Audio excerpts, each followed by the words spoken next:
अच्छे पुण्य है, आपको धन दिया है, माया दी है, ठीक है, अपना को मकान ठीक सा बना लीजिए, आधुनिक सुविधाएं भी प्राप्त कर लीजिए, आवश्यकता अनुसार, ज्यादा नहीं। और एक गरीब व्यक्ति है जिसने केवल एक ही मकान मुश्किल से कमरा बना पाया है, एक रसोई मुश्किल से बनी हुई है,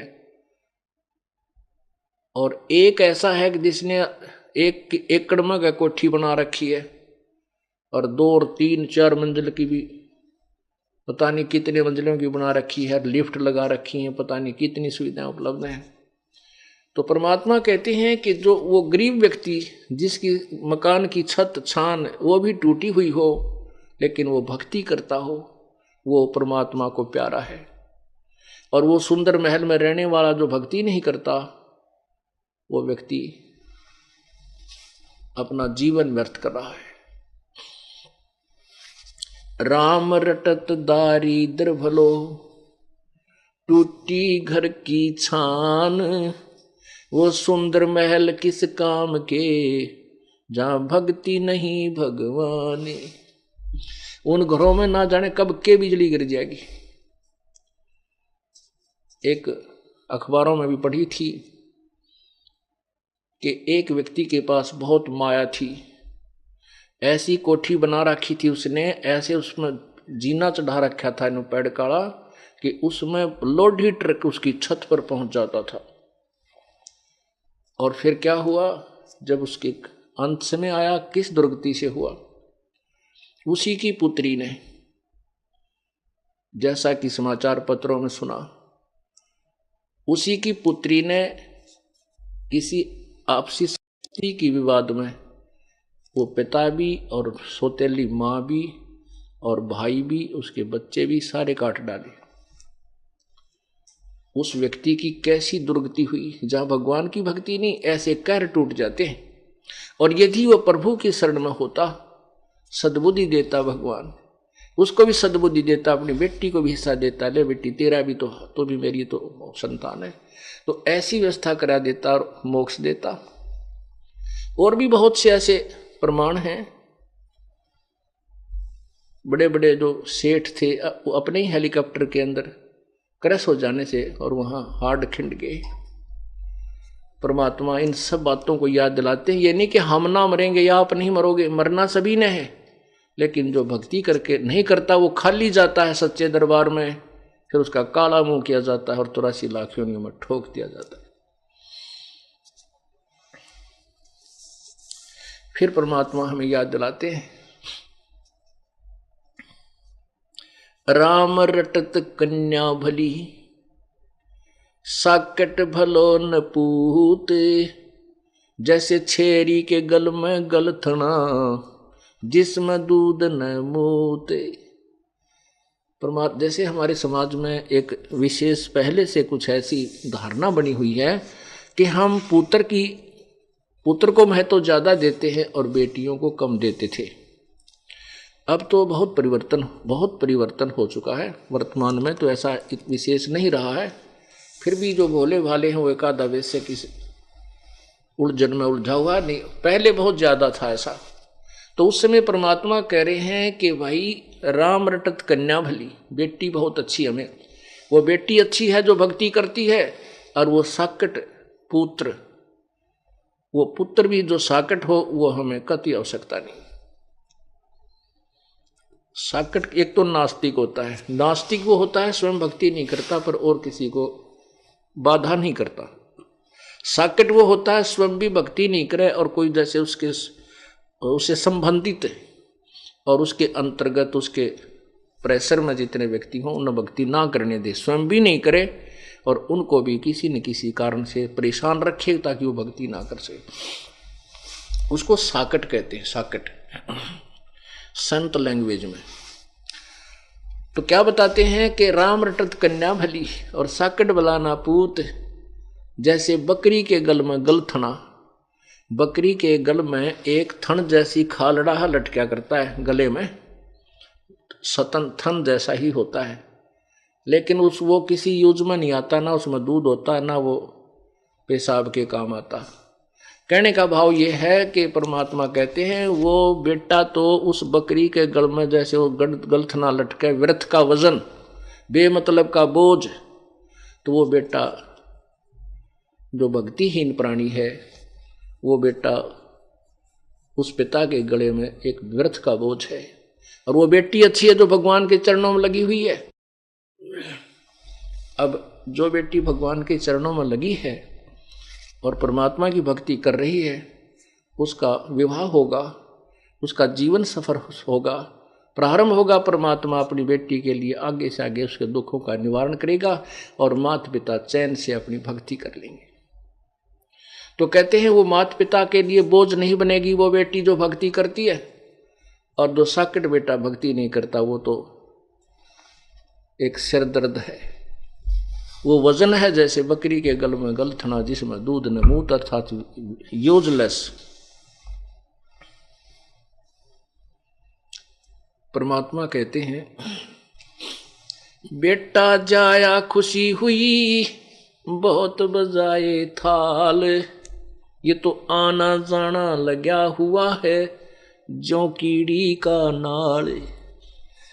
अब जैसे राजा लोगों के यहाँ, पैसे वालों के यहाँ पुत्र उत्पन्न होता था तो खुशी मनाते थे बाजे बैंड बजा के, और गरीब व्यक्ति ने पुत्र होने की खुशी मनाने का तरीका ढूंढ रखा कि थाली बजाया करते थे, ये थाल पीटा करते। तो जहां भी कहीं आसपास थाली की बजने की आवाज आती तो आसपास गौहंड के व्यक्ति समझ जाया करते कि उनके घर में बच्चा होने वाला था, तो उनको लड़का उत्पन्न हुआ है। ये थाली बजाना लड़का उत्पन्न होने की पहचान होती थी। तो परमात्मा कहते हैं बेटा जाया खुशी हुई बहुत बजाए थाल, ये तो आना जाना लगा हुआ है जो कीड़ी का नाड़े। 1 लाख जा रहे हैं, 1.25 लाख जन्म लेने के लिए आ रहे हैं, 1 लाख मर के जा रहे हैं, 1.25 लाख जन्म उत्पत्ति के लिए भाग्य आ रहे हैं। अलग अलग माताओं के गर्भ में प्रवेश कर रहे हैं। अब परमात्मा याद दिलाते हैं झूठे सुख को सुख कहे मान रहा मन मोदे, ये सकल चबीना काल का कुछ मुख में कुछ गोदे।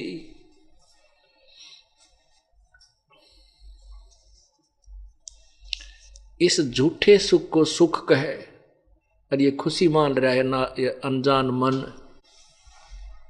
ये तो सकल चबीना, चबीना माने आहार, ये सकल चबीना काल का कुछ मुख में कुछ गोद। 1 लाख तो मुख में जा लिए आज, और बाकी जो बचे हुए इनको गोदी में, गोदी मीन उनको पाल पोस रहा है, उनको खिला रहा है, प्रसन्न कर रहा है, और फिर समय आने पर उनको भी खा जाएगा।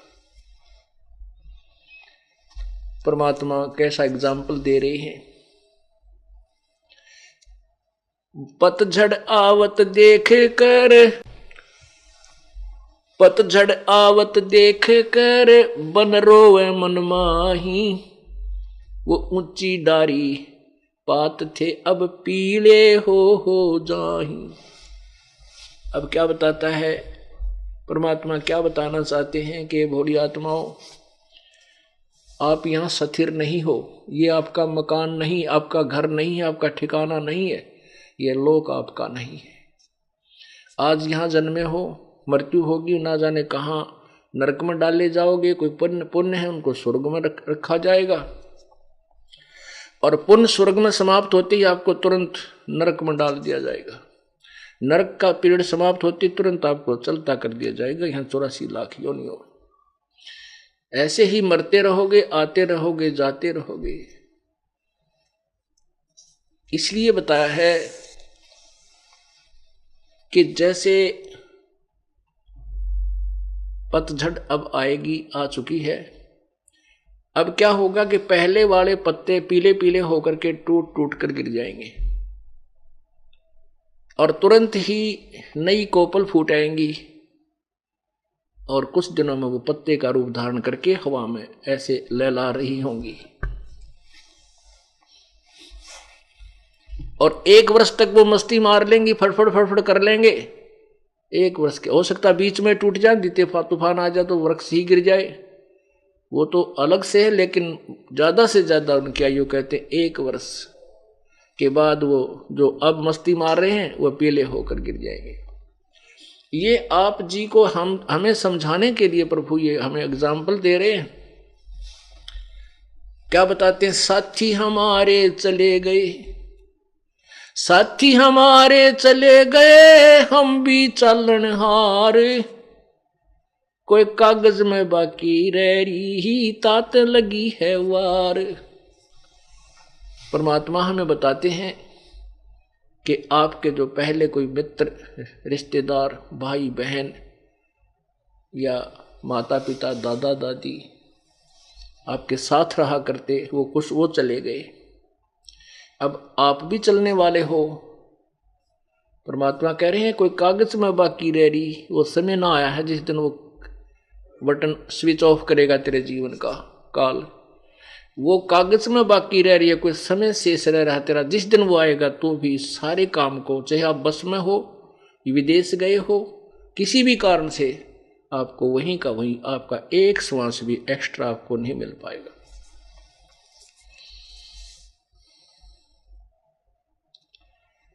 इसलिए प्रभु को मत भूल। हम यदि परमात्मा के चरणों में लगे रहेंगे, उस परमेश्वर की शरण में सच्चे मंत्र का सच्चे ढंग से लगे रहेंगे, जाप करते रहेंगे, तो एक तो ऐसे हमारा परमात्मा हमारे जीवन में वृद्धि करेगा, और ऐसी बेमौत नहीं मरेंगे हमारे भक्त परमात्मा के, जो सच्चे भक्त होते हैं। लेकिन जो भक्ति नहीं करते उनके लिए ये शिक्षा उपदेश परमात्मा बता रहे हैं।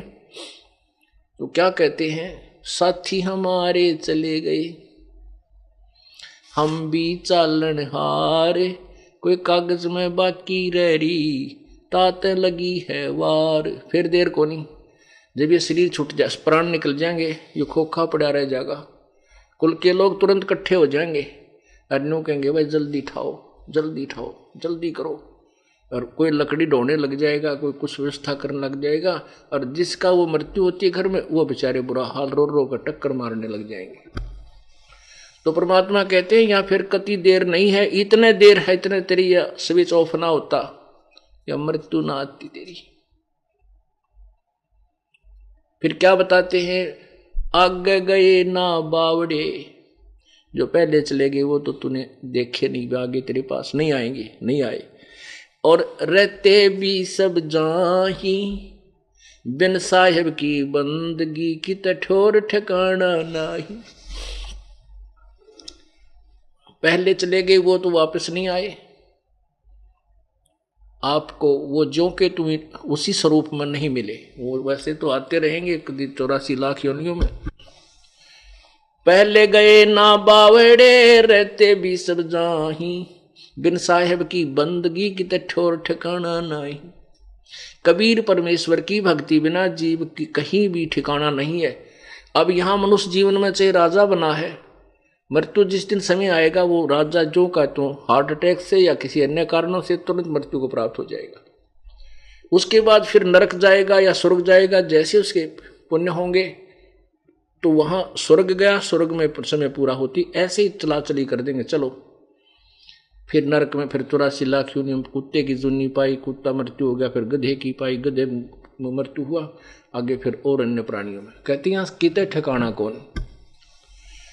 आज कोठी बनाई है, एक व्यक्ति एक शहर में बहुत बड़ी कोठी बनाई उसने, मेन रोड के ऊपर, और उसमें एक मार्केट टाइप बिल्डिंग बनाई जिसमें सैकड़ों दुकान बनाई, और बना रहा था वो सैकड़ों दुकान। और उसका उद्देश्य था कि ये कम से कम भी 2-4 लाख रुपए डेली का मुझे लाभ देगी, इतना पैसा मेरे जो है ना कमाऊंगा। वो क्या कर रहा था कि आधी बिल्डिंग बन चुकी थी, आधी शेष थी। वहां मजदूर जो काम करते थे उनको पैसे दे करके वहीं पटड़ा गाल कर स्नान करने लग गया। गर्मियों के दिन थे। स्नान करके अपना जो है ना तहमंद धोती बांधी थी और बांधते ही हार्ट अटैक हो गया। वहीं का लुट गया। वो मजदूर वहीं पर अपने कुछ नोट नाट गिनती कर रहे थे, वहीं बैठे थे, कुछ चले गए थे। 1 सेकंड में मृत्यु होगी और वो उसकी पलान नो की नो रहेगी। तो परमात्मा हमें याद दिलाते हैं,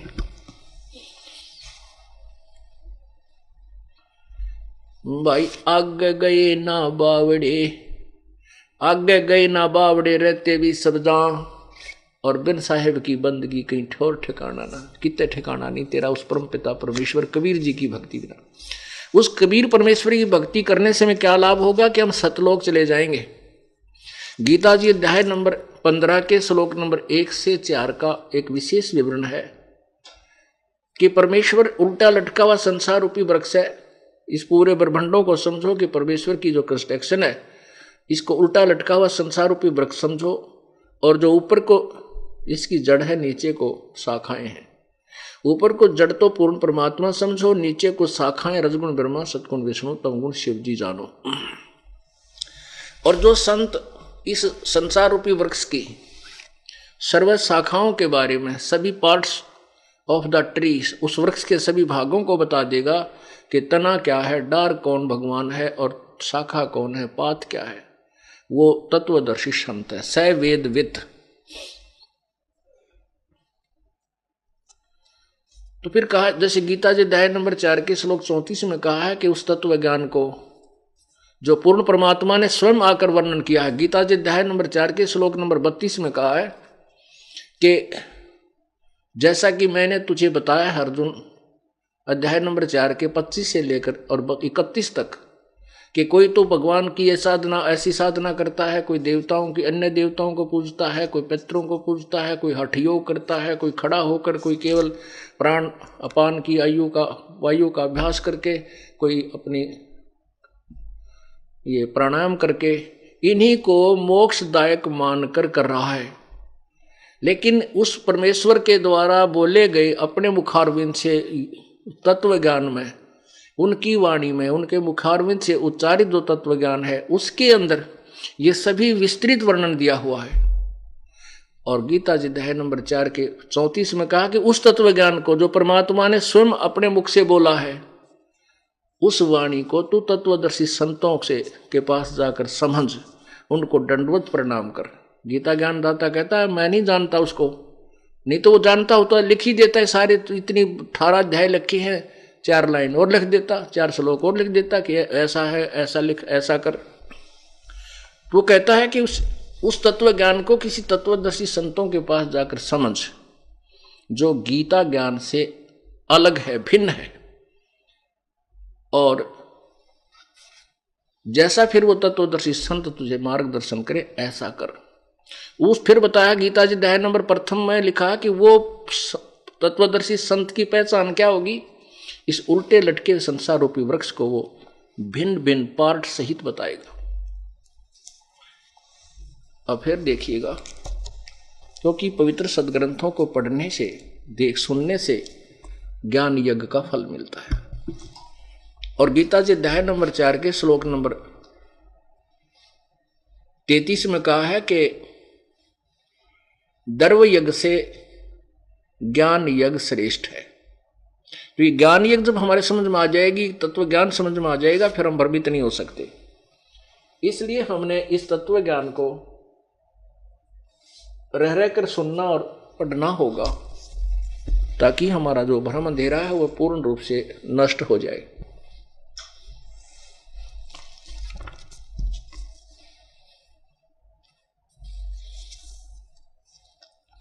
ये देखिएगा पवित्र गीता जी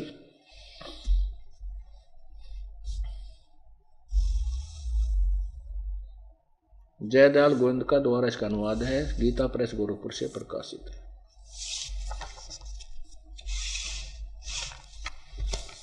अध्याय नंबर 4 और श्लोक नंबर यहाँ 25 से प्रारंभ करते हैं। अब क्या बता रहा गीता ज्ञानदाता कि दूसरे योगी जन यानी साधक देवताओं की पूजन रूप यज्ञ का भली भांति अनुष्ठान किया करते हैं। अब यज्ञ माने देवताओं की यज्ञ का माने पूजा का, यज्ञ माने पूजा, धार्मिक अनुष्ठान। कुछ तो देवताओं की पूजा क्या करते हैं। अन्य योगी जन ब्रह्मग्नौ पर ब्रह्म परमात्मा रूप अग्नि में, ब्रह्म अग्नौ का अर्थ होता है परमात्मा के वियोग रूपी अग्नि में, इसका अर्थ ही होता है यज्ञ के द्वारा यानी विरह को ही ज्ञान भक्ति मानते, आत्म रूप यज्ञ का हवन किया करते हैं। और 26 में कहा है कि अन्य योगीजन श्रोत्र आदि समस्त इंद्रियों को संयम रूप अग्नि में हवन किया करते हैं, दूसरे शब्द आदि समस्त विषयों को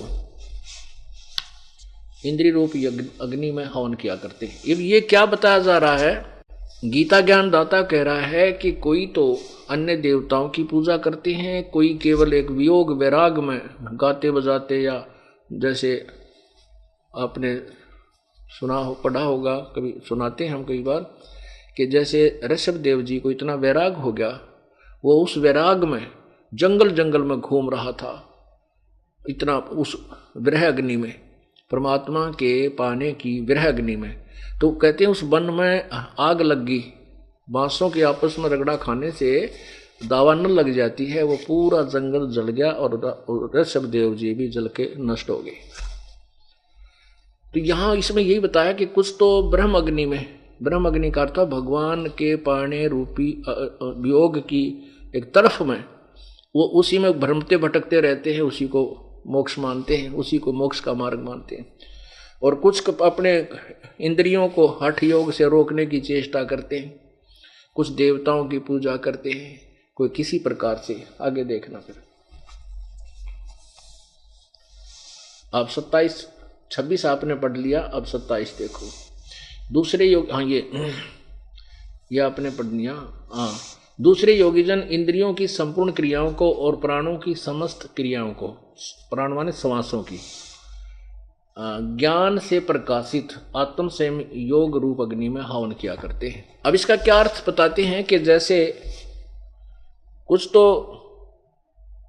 अपनी इंद्रियों को हठ योग से रोकने की में ही अपना मोक्ष मानते हैं। जैसे राजा जनक के पास जैसे सुखदेव ऋषि जी थे, उन्होंने अपने इंद्रियों को, कर्म इंद्रियों को, ज्ञान इंद्रियों को जीतने की चेष्टा कर ली थी कि मैंने अपनी इंद्रियों पर काबू पा लिया, और उसी से वो मोक्ष मान रहा था।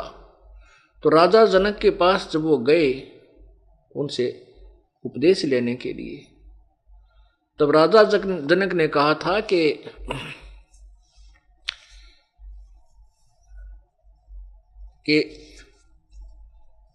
जनक के पुता ना, उसके व्यास के पुत्र, आपने इन इंद्रियों को रोक तो लिया, लेकिन अस्थायी तौर से, ये ना तो किसी की रुकी आज तक। कहते हैं ऐसा योग कमाया पूता, क्या हुआ जो इंद्री धूता। इंद्री कर्म लगाओ किसके, जैसे जिह्वा लेप नहीं मधुरस के। और फिर परमात्मा ने, कबीर परमेश्वर ने बताया है, कहते हैं शब्द सपरस रूप रसगंध, ये 5 प्रकार के विकार होते हैं जिनसे ये प्राणी, जिनके कारण ये प्राणी अपने जीवन को बर्बाद कर देता है। शब्द का अर्थ होता है जैसे कानों का रस लेना, मीठी मीठी आवाज, जैसे गाने बजाने, इन पर आदमी इतना प्रभावित हो जाता है, बस की बात नहीं रहती। तो कहते हैं कुरंग, एक मृग को कुरंग कहते हैं, उसमें विषय का विकार, उसके अंदर कान के से शब्द सुनने के विकार होता है। वो इतना विवश होता है कि शिकारी लोग उनको पकड़ने के लिए एक ऐसी धुन तैयार करते हैं, सारंगीत है, वो इतना प्रभावित हो जाता उन कानों के शब्द के कारण कि उस शिकारी के सामने आकर के ऐसे गर्दन रखकर आनंद लेने लग जाता है। वो उसकी टीट भी पकड़ लेता है धर के सरंगी ने और बांध देता है उसको रस्से से, और फिर उसका मांस न्यारा बेचे, चाम न्यारा बेचे। और सप्रस जो है उसने, कुरंग ने अपने एक विकार के कारण, एक इंद्री के कारण, कान इंद्री के कारण अपना जीवन बर्बाद कर दिया, न्यौछावर कर दिया, खत्म कर दिया। और फिर सप्रस, ये संतान उत्पत्ति की जो प्रेरणा है, इसको सप्रस कहते हैं। हाथी पकड़ने वाले क्या करते हैं, एक हथनी को ट्रेंड कर लेते हैं और एक गड्ढा खोद लेते हैं लंबा चौड़ा, उसके ऊपर एक लकड़ों की छत दे करके उसके ऊपर मिट्टी डाल करके लंबी चौड़ी, और उसके ऊपर फिर छोटा छोटा घास नया बिल्कुल ताज़ा उसमें ऐसे लगा देते हैं, जैसे ऐसा लगता है कि ये बिल्कुल घास उगा हुआ है। उस हथनी को भेज देते हैं उन हाथियों के झुंड में, वो ट्रेंड होती है और वो जाकर के उन हाथियों को सप्रस करती है, उनको प्रेरणा करती है, उनके अंदर रजोगुण उत्पन्न कर देती है। और फिर वो उसके साथ भागने की चेष्टा कर, जब वो कोशिश करते हैं तो वह भाग लेती है। पीछे पीछे हाथी उसके पीछे पीछे 4, 5, 6 का झुंड लग लेता है। वो ट्रेंड होती है, सीधी भागी आती है। वो जो हाथी पकड़ने वाले वृक्षों की ओट में खड़े हो जाते हैं, आड़ में। वो हथनी एक बार तो सीधी भागी आती है, हाथी उसके पीछे पीछे भाग रहे होते हैं, वो एकदम साइड काट के और फिर ऐसे ऐसे घूमकर न्यू भाग लेती है, ऐसे फिर सीधी भाग लेती है। हाथी फिर सीधे ही भागे आ जाते हैं, वो अंधे हो जाते हैं, नहीं देखते आगे क्या है, नहीं तो हाथी सूंघ सूंघ के कदम रखता है, तो एकदम वो उन गड्ढे में आकर गिर जाते हैं जो वो लकड़ी से छत दे रखी थी, और वहां रो चंगाड़ मारे, बुरा हाल करे। फिर उसके अंदर उसको हाथी पकड़ने वाले फिर ऊपर से उनका भाले ठोक के खूब उनको नचा के कुदा के भूखे रख के, जो वो कति ऐसे हो जाते हैं, तब उनको पकड़ के बाहर और नगर नगर गांव गांव में उनकी दुर्गति करते हैं, उनसे फिर भीख मांगते हैं उनके ऊपर बैठ के। एक सप्रस के कारण, एक रजोगुण के कारण, सप्रस जो एक इंद्री का रस के कारण, उसने प्रजनन इंद्री के कारण उसके कारण उसने अपना जीवन खो दिया। रूप, ये जो पतंग होते हैं, छोटे छोटे जो पतंगे, छोटे छोटे जीव होते हैं, ये दीपक के ऊपर या हाइलोजन जल रही है उसके ऊपर ऐसे भागकर चिपक जाते हैं। उनके बस की बात नहीं, वो रूप के ऊपर आसक्त होते हैं और उससे वो जल करके नष्ट हो जाते हैं। रस, जीव के स्वाद, जिह्वा इंद्री के कारण एक मछली जो अपना जीवन बर्बाद कर देती है, क्योंकि मछली पकड़ने वाले एक कांटे में लोहे के गुंडी वाला तार होता है, उसके अंदर एक मांस का टुकड़ा फंसा के और एक धागे से वो कुंडा बांध कर कांटा और जल में डाल देते हैं, और वो मछली भाग कर उसको पकड़ लेती है। पकड़ते ही वो कांटा उसके हलक में गड़ गया, अंदर जो है ना उसके मुख के अंदर फंस जाता है, और वो झटका देते हैं और ज़्यादा गड़ जाता है, बाहर पटक मारे, और वो मछली ने उस एक अपने जिह्वा स्वाद के लिए इंद्री के कारण अपना जीवन खो दिया। सुगंध, गंध, भौरा एक होता है, भौरा एक आपने देखा होगा, काला सा बूंद सा उड़ता हुआ चला करे। उस भौरे के अंदर नाक इंद्री जो है, नासा इंद्री, ये प्रभावित होती है। इसके कारण वो फूल पर बैठ जाता, सुगंध लेने में इतना मस्त हो जाता है, रात्रि में फूल बंद हो जाता है और उसी में अपना जान बर्बाद, वो मर जाता है, लेकिन उठ नहीं सकता। तो यहाँ परमात्मा ये बताना चाहते हैं, कुछ तो दूसरे योगीजन संपूर्ण इंद्रियों की क्रियाओं को, प्राणों की समस्त क्रियाओं को ज्ञान से प्रकाशित आत्म संयम रूप अग्नि में हवन किया करते हैं। कहते हम बहुत अपने आप को साध लिया है, अपनी इंद्रियां रोक ली हैं। परमात्मा कहते हैं, कहन सुन की करते बाता कोई ना देखा अमृत खाता। कहते हैं, परमात्मा कहते हैं कि कुरंग, मतंग,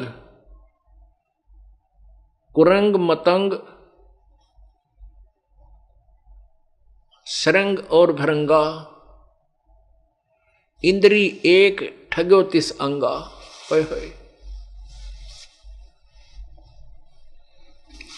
कुरंग मतंग पतंग भरंग और सरंगा, इंद्री एक ठग्यो तिस अंगा।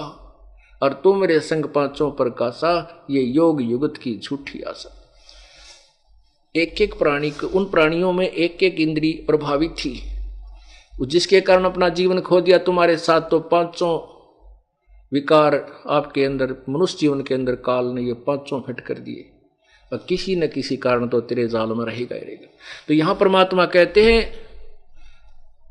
तुमरे संग ये पांचों प्रभावित हैं, तो योग युगत की झूठी आशा।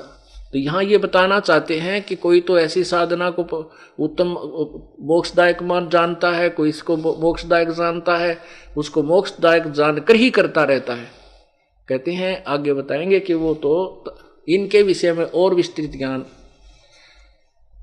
तत्वदर्शी संत, वो परमात्मा ने आकर ही अपने मुखारविंद से बताया हुआ होता है, वो तत्व ज्ञान है। अब देखिएगा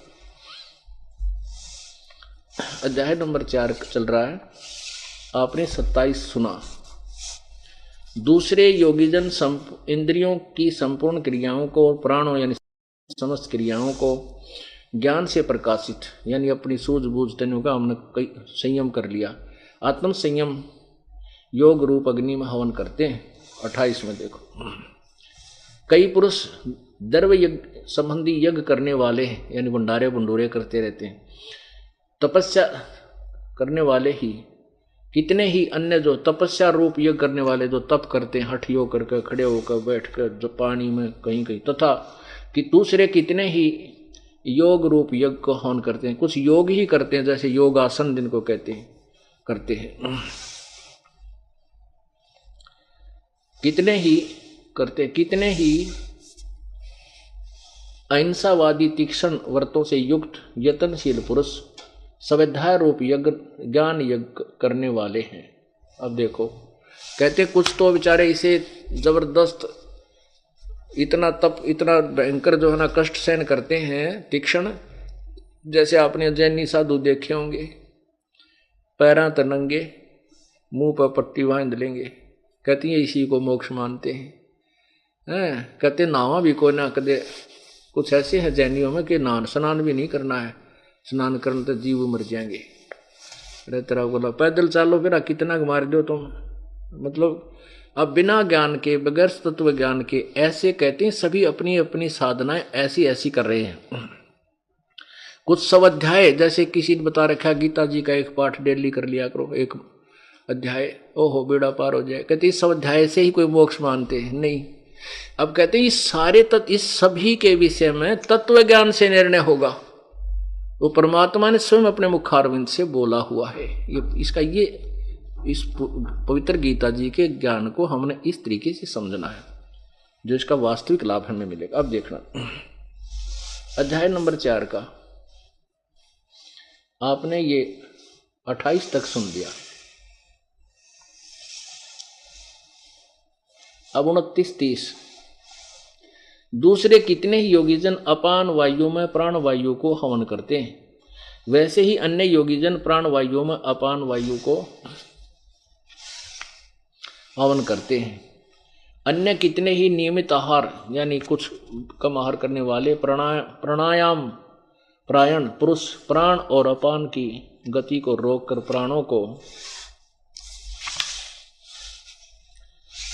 प्राणों में ही हवन किया करते हैं। ये सभी साधक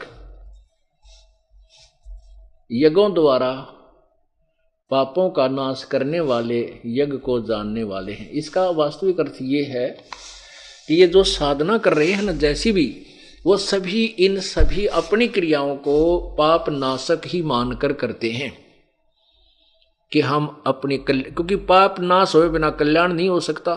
तो ये कहते हैं ये सभी जो क्रियाएं कर रहे हैं, ये अपनी अपनी क्रिया को जो करते हैं ऐसे वो पाप नाशक जानने वाले हैं, यानी उनको पाप नाशक जानते हैं।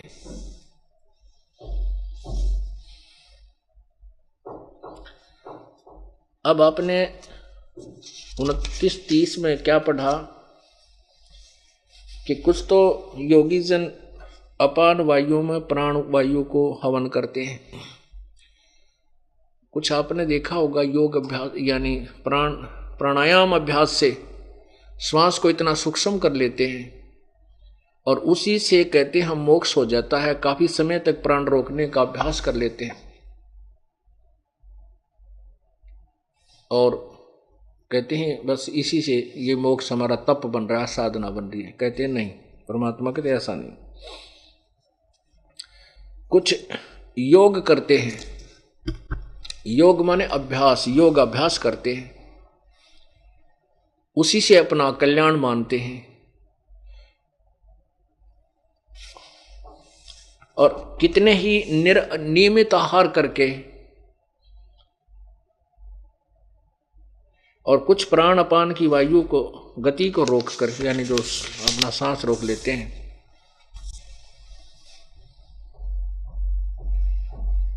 आगे बताया है कि ये वैसे तो सभी समझते हैं कि हम जो साधना कर रहे हैं वो पापनाशक, उनको पापनाशक ही जानते हैं। आगे बताया है कि हे कृष्ण, हे कुरुश्रेष्ठ अर्जुन, ये देखिएगा 31 फिर पढ़िए।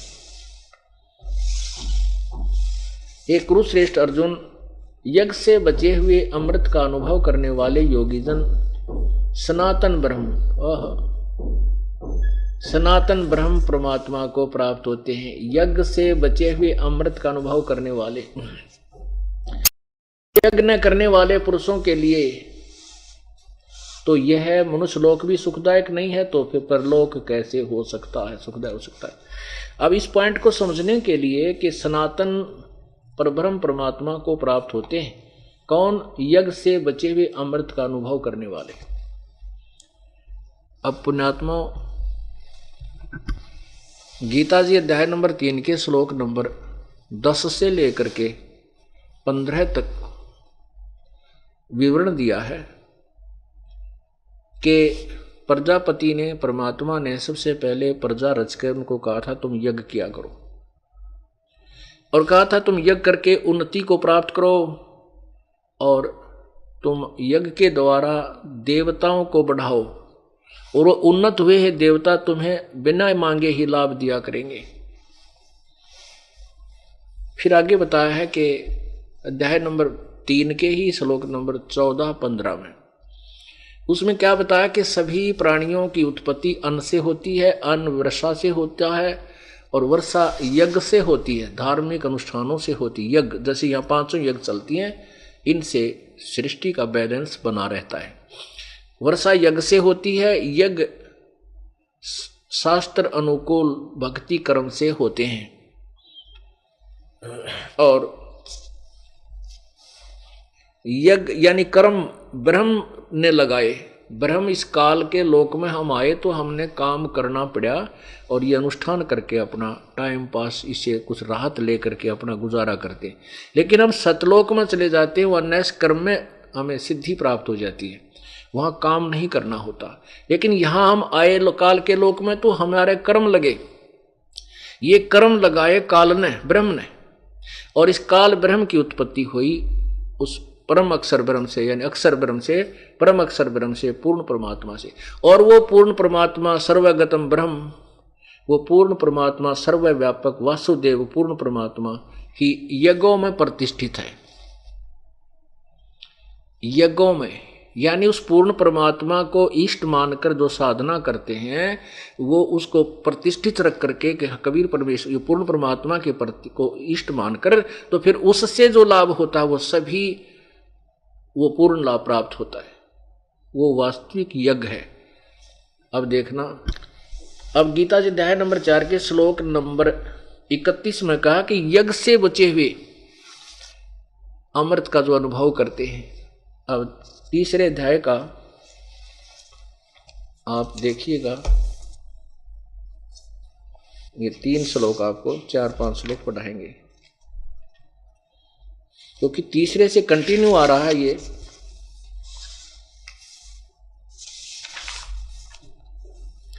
देखिए अध्याय नंबर 3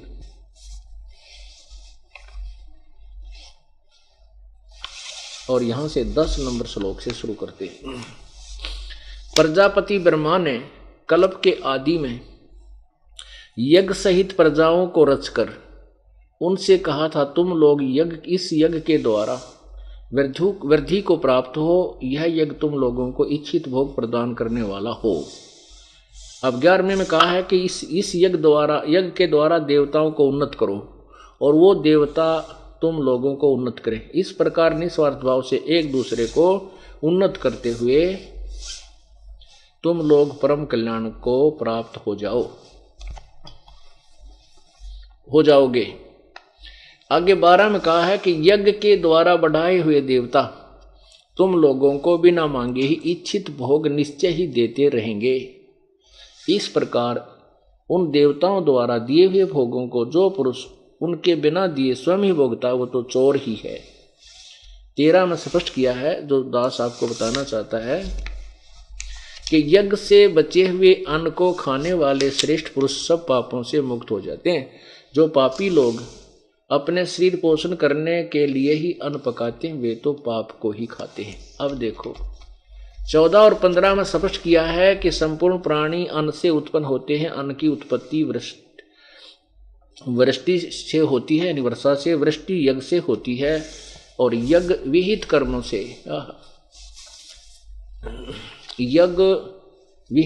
से उत्पन्न होते हैं।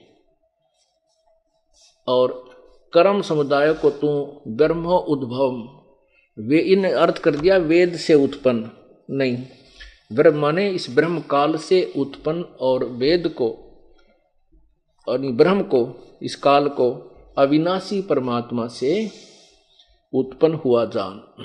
इन्होंने ब्रह्म का अर्थ वेद किया, जो बिल्कुल गलत है। कहीं नहीं हो सकता वेद का ब्रह्म का अर्थ वेद। ब्रह्म परमात्मा को कहते हैं और ब्रह्म परमात्मा को कहते हैं, और वेद परमात्मा का संविधान है। तो ऐसे राजा, एक राजा है, एक राजा का विधान है, संविधान है। तो राजा को संविधान अर्थ नहीं किया जा सकता। यदि कोई राजा का अर्थ संविधान अर्थ करता है तो अपरिचित व्यक्ति है, वो अज्ञानी है। ऐसे ब्रह्म प्रभु है और वेद तो प्रभु का विधान है, प्रभु की वाणी है। परमात्मा अलग है और वेदों में परमात्मा के विषय में जानकारी है, वेद परमात्मा नहीं है। तो यहां कहने का भाव है कि इन्होंने अर्थ इसलिए गलत कर दिया कि तत्व ज्ञान से अपरिचित थे। तो यहां लिखा है कि ब्रह्म की उत्पत्ति वेदों अक्षर पुरुष से हुई, अक्षर से हुई है। अक्षर पुरुष, ये देखो कर्म समुदाय को तू यहां करो वेद से, ब्रह्म से उत्पन्न, यानी क्योंकि काल के लोक में आए तो हमने कर्म करके खाना पड़ा। सतलोक में कोई कर्म से नहीं, बल्कि परमात्मा की तरफ से हमें सब वस्तु मिलती है। तो ब्रह्म की उत्पत्ति, ब्रह्म यहां ब्रह्म लिखना था, काल अविनाशी परमात्मा से, अक्षर सम उद्भवम, अविनाशी परमात्मा से उत्पन्न हुआ जान। इससे सिद्ध होता है कि सर्वव्यापी सर्वगतम ब्रह्म, सर्वव्यापी परम अक्षर परमात्मा सदा ही यज्ञों में प्रतिष्ठित है। ये परम अक्षर परमात्मा, यानी परम अक्षर ब्रह्म कहो, परमात्मा को परम अक्षर ब्रह्म ही यज्ञों में प्रतिष्ठित है। क्या मतलब हुआ कि जो अब ये समझना, इसको समझने के लिए आपको बार बार ये क्लास समझाया जाएगा। आप स्टूडेंट हैं, आप परमात्मा के प्राप्ति वाले विद्यालय, स्कूल, कॉलेज के यानी विश्वविद्यालय के विद्यार्थी हो। आपको रह कर ये चैप्टर रह कर ये क्लियर करना पड़ेगा दास को, कि ताकि आप स्वयं तो भक्ति करोगे ही और साथ में अन्य भोली आत्माओं को भी समझा करके इस दास के पास ला करके उनका कल्याण करवाओगे। इस स्कूल में उनको भी प्रवेश दिलवाओगे।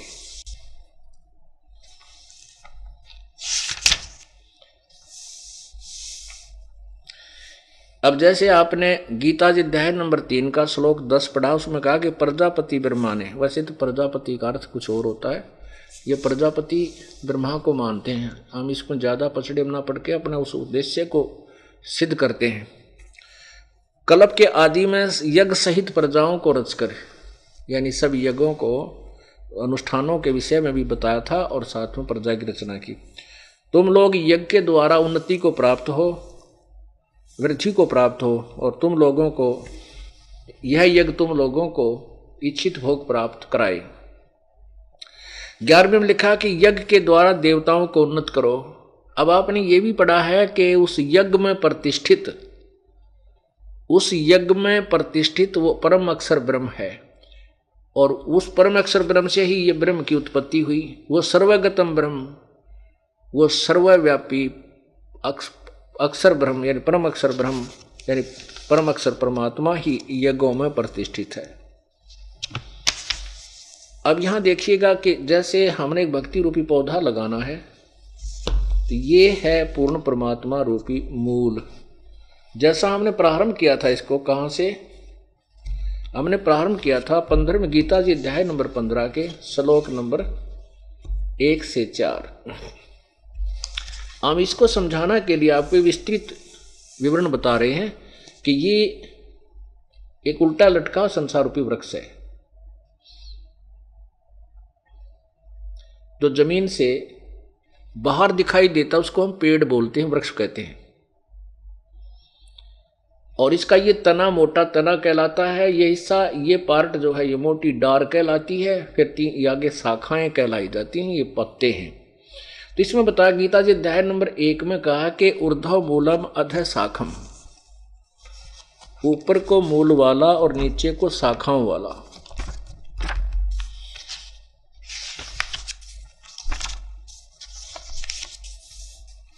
ये देखिएगा पवित्र गीता जी अथ पंथ 10 अध्याय, ऊर्ध्व मूलम अधः शाखम अश्वत्थम प्राहु अवम, ये प्रथम मंत्र है।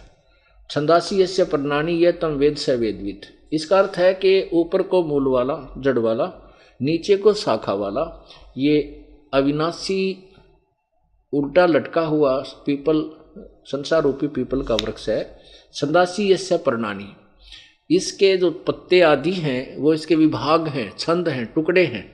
और यह तम वेद, जो इन सब संसार रूपी वृक्ष के सभी पार्ट्स को जानता है, तम यह जो तम माने उसको वेद माने जानता, स वेदवित, वह वेद के तात्पर्य को जानने वाला था, तो वो तत्वदर्शी संत है। यहाँ देखो, आदि पुरुष परमेश्वर रूप मूल वाले, यानी जड़ तो समझो पूर्ण परमात्मा है, और अधः नीचे को इन ब्रह्मा रूप मुख, ये मुख गलत लिखा है, यहाँ देखना, इन्हीं के द्वारा अधः का अर्थ दूसरे श्लोक में अधः माने नीचे, अधः माने नीचे, ये दूसरे श्लोक में इन्होंने अधः का अर्थ नीचे किया है। तो हम यहाँ इसको अधः माने नीचे को, ये यथार्थ है, अधः माने नीचे को, शाखा माने शाखा वाले। और संसार रूपी पीपल के वृक्ष को अविनाशी कहते हैं, वेद जिसके पत्ते कहे हैं, नहीं, ये इन्होंने गलत कहा है। इसका अर्थ सीधा बनता है कि जिसके पत्ते आदि जो पार्ट्स हैं वो छंद विभाग हैं, यह तम वेद। ये देखो संस्कृत मूल देखिए, छंदासी यस्य प्रणानी यह तम वेद, इन्होंने बीच में घुसेड़ दिया वेद को, नहीं, उसके पार्ट्स हैं, उसके पत्ते आदि, उसके छंद विभाग हैं, यह तम वेद, जो उसको जानता है। वेद माने जानना होता है। स वेदवित, वह वेद के तात्पर्य को जानने वाला है, वो तत्व ज्ञान से परिचित है। इसका ये अर्थ बनता है। पीपल रूपी वृक्ष को अविनाशी कहते हैं, जिसके वेद पत्ते कहे गए हैं। जो उस संसार रूप वृक्ष को जो पुरुष मूल सही तत्व से जानता है, स वेदवित, वह वेद के तात्पर्य को जानने वाला, अर्थात वो तत्वदर्शी संत होगा, जो इस उल्टे लटके संसार रूपी वृक्ष के पार्ट्स ऑफ ट्री के जो पूर्ण विवरण दे देगा, स वेदवित, वह तत्वदर्शी संत है। तो यहां देखिएगा, ये है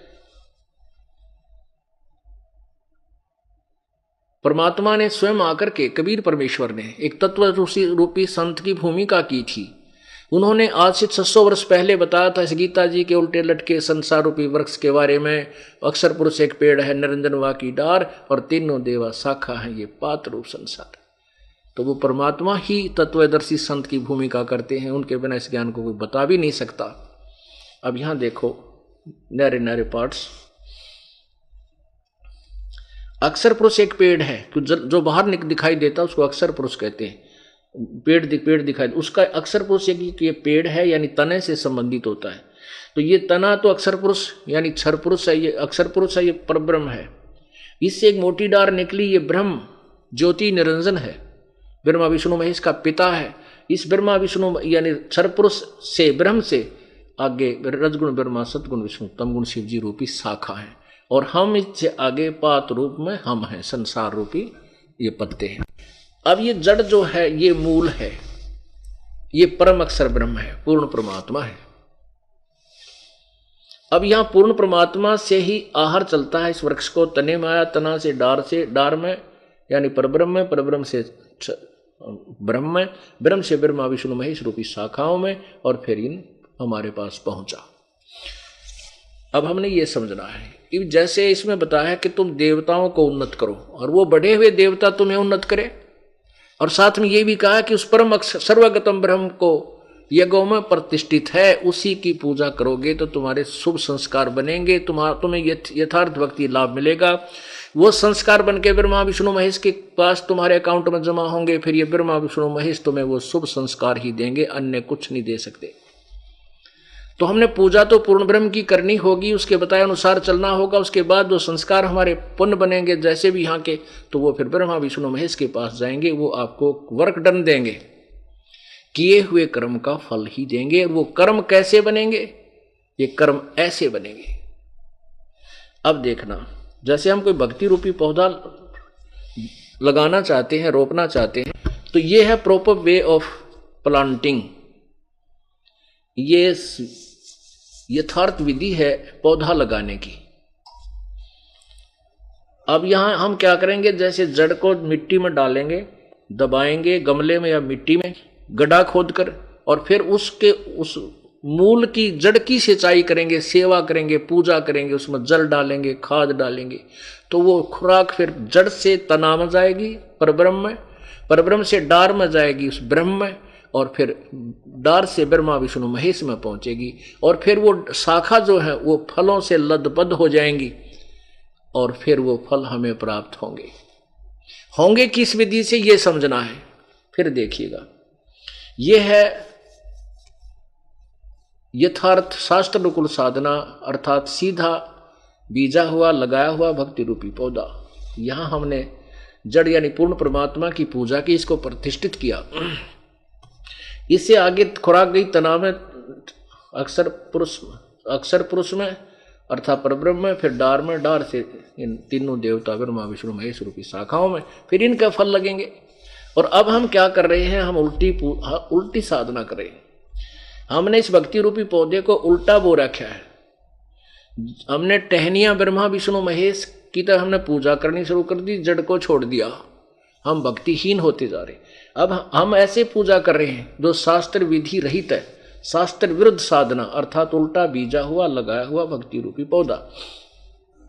तो यहां से पानी डाल रहे हैं, ये टहनियां गल गई और भक्ति रूपी पौधा हमारा सूख गया, हमें कोई लाभ नहीं हो रहा। अब हमने ना तो कोई छोड़ना है, हमने किसी, कहते हैं आपके गुरुजी तो ब्रह्मा विष्णु महेश की पूजा को मना करते हैं, और वो तो हमारे देवताओं को पूजा से मना करते हैं, वहाँ जाना ठीक नहीं। दास किसी को मना नहीं करता। हमारे ज्ञान को ना समझ कर जो भ्रमित लोग, भ्रमित करने वाले, जो अपनी दुकानें बचाने वाले, जो धर्म की आड़ में शोषण कर रहे हैं जनता का, वो लोग भ्रमित करते रहते। दास नहीं कहता कुछ छोड़ने को, इस पौधे को सीधा करने को कहता, ताकि आपको सर्व लाभ मिले। अब आप ऐसे पूजा कर रहे, अन्य देवताओं की पूजा करते हो, और दास कहता है कि ऐसे करो बस। तो ब्रह्मा विष्णु महेश को हम कहां छोड़ेंगे, क्योंकि फल तो इन्होंने देना हमारे को। इन टहनियों को तोड़ने को कोई कहेगा वो मूर्ख है, उसको कोई ज्ञान नहीं। ब्रह्मा विष्णु महेश को छोड़ने की कोई कहे तो नालायक व्यक्ति है। नहीं, हम कहते हैं भक्ति रूपी पौधा सीधा करो, और फिर फल यहां लगेंगे जब ये पेड़ होगा। तो यज्ञों में प्रतिष्ठित पूर्ण परमात्मा है। अब यज्ञ से बचे हुए अन्न को, अब जैसे हमें परमात्मा ने पूर्व संस्कारवश जो धन दिया है, उसमें से हम दान पुण्य नहीं करते, हम चोर हैं उस मालिक के।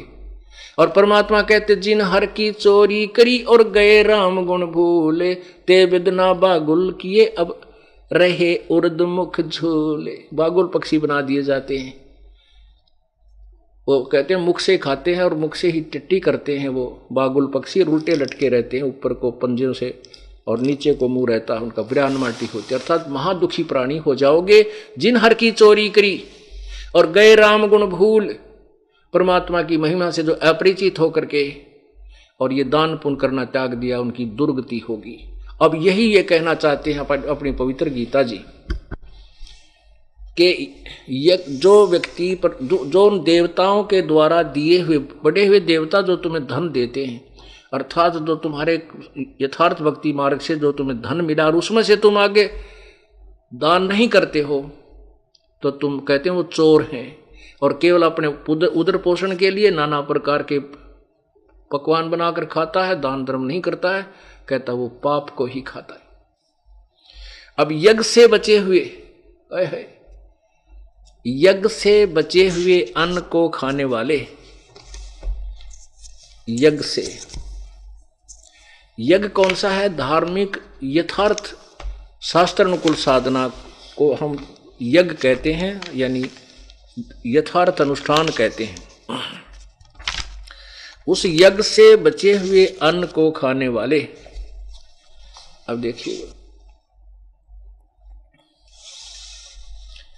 यज्ञ से, अध्याय नंबर 3 के श्लोक नंबर 13 में, यज्ञ से बचे हुए अन्न को खाने वाले श्रेष्ठ पुरुष सब पापों से मुक्त हो जाते हैं। जो पापी लोग अपना शरीर पोषण करने के लिए अन्न पकाते हैं वे तो पाप को ही खाते हैं।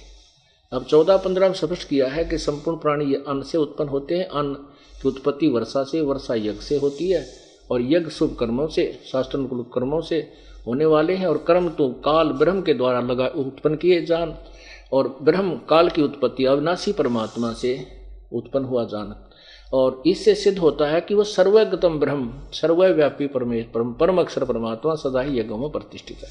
अब यहाँ से प्रसंग उठा था, वहाँ गीता जी अध्याय नंबर 4 के श्लोक नंबर 31 में कहा कि यज्ञ से बचे हुए अन्न को खाने वाले श्रेष्ठ पुरुष पापों से बच जाते हैं। क्योंकि जो साधना शास्त्र अनुकूल नहीं करे वो तो पाप कर रहे हैं, साधना करते तो भी पाप कर रहे हैं, और जो शास्त्र अनुकूल साधना करते हैं वही पापों से, उन होने वाले शास्त्र विरुद्ध साधना से होने वाले पापों से वही बचते हैं जो यथार्थ साधना